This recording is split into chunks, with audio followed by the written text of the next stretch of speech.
see yourself in this new offense? Honestly, I don't know. In the summer of 2024, when the New York Knicks and Minnesota Timberwolves engaged in a blockbuster deal, I would say most folks believe this was a huge win for the Knicks. Not just Knicks fans, but it was a well-known trend that Julius Randle was the odd man out. During his time in New York, he got blasted for struggling in the playoffs and having his worst performances ever, which is unfair to him since he dealt with some serious ankle problems. At the other end of the spectrum, the Timberwolves felt a similar way about Karl-Anthony Towns. Yes, he's one of the most talented centers in the history of the sport, but he wasn't number one option material. And in the playoffs, he had his own shortcomings. Essentially, this trade was between two teams who were exasperated with the play of their all-star bigs, and perhaps both players needed a change of scenery. Initially, it was obvious Knicks fans were way happier getting Towns than Wolves fans were when they got Randle. Towns even had arguably his best season ever. He was even top 5 in the MVP race in his first couple months in New York. Yet for some reason, statistically, the Knicks as a team were not much better with him. Offensively, they were about the same. Defensively, they were worse. Fast forward 1 year later, and the honeymoon phase is over. Towns has entered the hot seat, and what seemed like the perfect fit for his talent is now on the brink of collapse. How did it get to this point? Baseline cutter Towns, aggressive in the lane, the jump hook wouldn't go. Here's the context. During a 3-week span from December 31st to January 19th, the Knicks played 11 games. They went 2-9, a horrible stretch for a team competing at the top of the conference.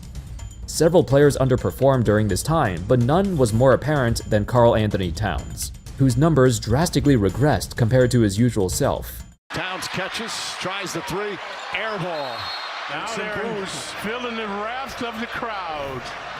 At first, you wouldn't look too much into it. Towns, for his entire career, has always had these ups and downs. He's always had stretches where he's disengaged and just phones it in. It's been his biggest critique, his lack of drive. He has all the talent and skills of a number one option, yet his personality prevents him from being one.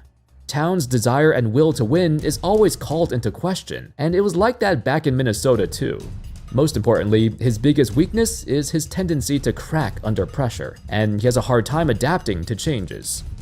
This was a growing issue that actually surfaced a while ago. When Tom Thibodeau got fired and replaced by Mike Brown as the new head coach, almost immediately there was a rift between him and Karl-Anthony Towns. And back on October 20th, one day before the start of the season, Towns was asked a question by a reporter on what he thinks his new role is going to be, to which he simply responded, "I don't know." At first, nobody thought much of Towns' reaction to that question, but behind the scenes, Brown's arrival to New York shook everything up. He altered the entire Knicks game plan, in particular, on offense. How so, exactly? Well, keep in mind, he served under Steve Kerr for 6 years in Golden State. He wasn't just a normal assistant, but very clearly the second in command. A large part of what we know of the Warriors' motion offense, which was popularized by Kerr, much of that credit actually goes to Brown, who worked with him side by side to successfully implement that style of play. Eventually, Brown got hired by Sacramento to be their new head coach, and he used what he learned in Golden State to implement a very similar style of offense. It was a huge success. In Brown's first year in Sacramento, the Kings went from the league's 25th ranked offense to 1st. He proved to the world that it's not the team, it's him. His style of play works, and it makes every team he coaches very difficult to defend. This includes a lethal combination of driving and kicking, off-ball movement, being aware of the court at all times to hit the right guy within a split second. It was successful because the entire team bought into his vision. Fast forward a couple years later, and the Knicks realized that perhaps they needed somebody like Mike Brown. In my opinion, Tom Thibodeau is a New York legend, just by the mere fact of digging the Knicks out of mediocrity, which they've been stuck in for so long. But Tibbs is also the antithesis of Brown.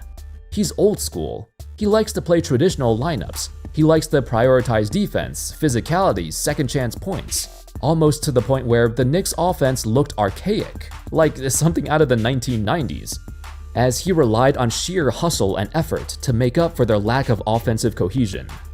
That's why Josh Hart led the league with 38 minutes a game, cause he loves guys like him, even if he is sometimes a complete non-factor offensively. The Knicks front office looked at this team under Tibbs and thought, maybe it's time to find a coach who can lift their offense out of the Middle Ages. That's why they hired Brown. So how does Brown's arrival impact Towns? Well, Towns is very much a player who prefers to play in a traditional, old-school system. In fact, Thibodeau was also his coach back in Minnesota, and he flourished under him. The game plan was simple: post him up, if he gets doubled, kick it out. If they run pick and roll, Towns can pop out and hit a three. If they need him to space the floor, he can stand in the corner while Jalen Brunson does work. Those were basically the only three things Towns did, but he excelled at doing those. Mike Brown, however, wants more from him. He wants everyone, including Towns, to create opportunities without touching the ball, which leads to a lot of running around, and that's something Towns is honestly not used to doing. He catches the ball at spots he's not used to, and despite being one of the better passers among centers, he's being asked too much to pay attention to the rest of the court, and make passes that he's simply not used to doing. On paper, Brown's new offense has worked well for the team as a whole. They've reached the third best offensive rating in the league, and the highest offensive rating in the history of the Knicks franchise. Yet, Towns' offensive production has suffered, and the question now is, could they get somebody who's a better fit? It's not just him, however. Brown has a knack for prioritizing perimeter scoring over interior scoring. For example, the Knicks used to be 6th in the league in points in the paint, but they dropped to 23rd in the league with Brown. Players like Deuce McBride slid into the starting lineup because Brown prefers his shooting and ball handling over Josh Hart's energy and hustle. Even Jordan Clarkson, in the 20 minutes off the bench, his usage rate is insane. And of course, Jalen Brunson is now prioritized way more than Towns, compared to the previous year when they were treated as equals. Speaking of Brunson, he called a players-only meeting to address their horrendous 11-game stretch, and Madison Square Garden started to boo the team after an unfathomable loss to the Mavericks. In that players-only meeting, the main message Brunson sent out was everyone has to stop blaming the coaching staff and start blaming themselves. There was some other stuff that leaked, but it does strike me as concerning that the players are blaming Brown and his staff. But perhaps it's hard for them to adapt to a new system after being with Thibodeau for so long. Meetings like this, eventually more stuff leaks out to the public. There was another report that said there was some sort of tension between Towns and Brunson, and Towns grew frustrated with his declining role on the team. But I don't know how true that is considering the dubiousness of the source. I mean, we have seen Cat express his displeasure, and the Knicks have talked to other teams about trading him, so I wouldn't put it past myself to believe he's not happy in his current situation. But you know what's interesting? At one point, this blockbuster trade was viewed very unfavorably for Minnesota. When the trade happened, Randall's contract had 1 season remaining and set to expire, and the thought was if he doesn't play well in Minnesota, they simply won't keep him and let him walk.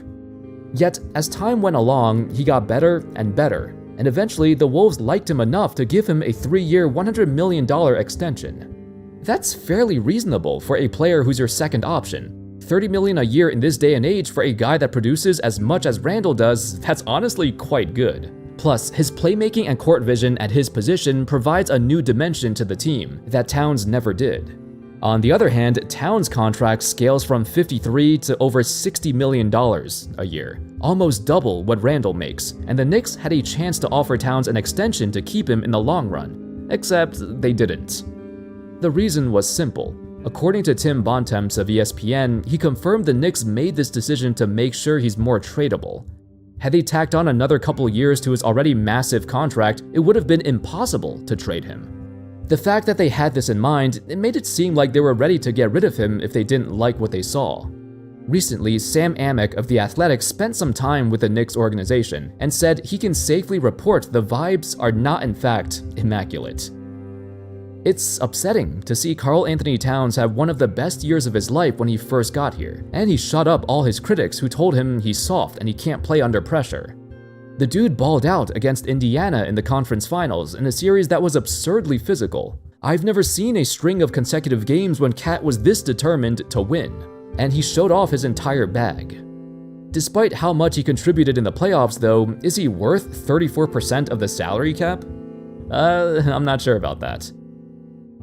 The problem with the Knicks is all of their players are in the middle of their primes, and when you're in the middle of your prime, your contract also reflects it. These guys are making the most money they'll ever make in their careers, and it has completely bottlenecked the Knicks' flexibility. The only fact about the Knicks' payroll is Jalen Brunson for sure has the best, most team-friendly contract ever. But that's it. I don't want to say KAT's contract is significantly worse than everyone else's, but as the second option on the team, he's making the same money as Giannis. It was right for the Knicks to not give him another extension, but I'd imagine his trade value is not as high as it used to be either. Ever since KAT arrived to New York, there was a level of expectation for this team to succeed in ways they haven't in decades. It was the first time since the 1990s that the Knicks can be labeled as real contenders. It's also compounded by the fact that the Eastern Conference suffered so many horrendous injuries, to the point where the Knicks' window to win the championship is more open than it's ever been before. So, equipped with a brand new coach, the 2025-26 season was supposed to be the Knicks' year. Yet, they found themselves in a precarious spot, as the Detroit Pistons became the top seed, and the Celtics, without Jason Tatum, are still in the running. It made some folks realize, maybe the Knicks aren't as good as we thought. Anyway, that's all folks. Thank you all so much for watching. Let me know your thoughts on the New York Knicks in the comment section. For Knicks fans out there, what do you think about KAT? Do you think it's possible for the Knicks to keep him, pay him $60 million a year, and still have a shot to win the title? Thank you all so much for watching. I hope you all enjoyed the video, and of course, as always, I'll see you next time. Peace.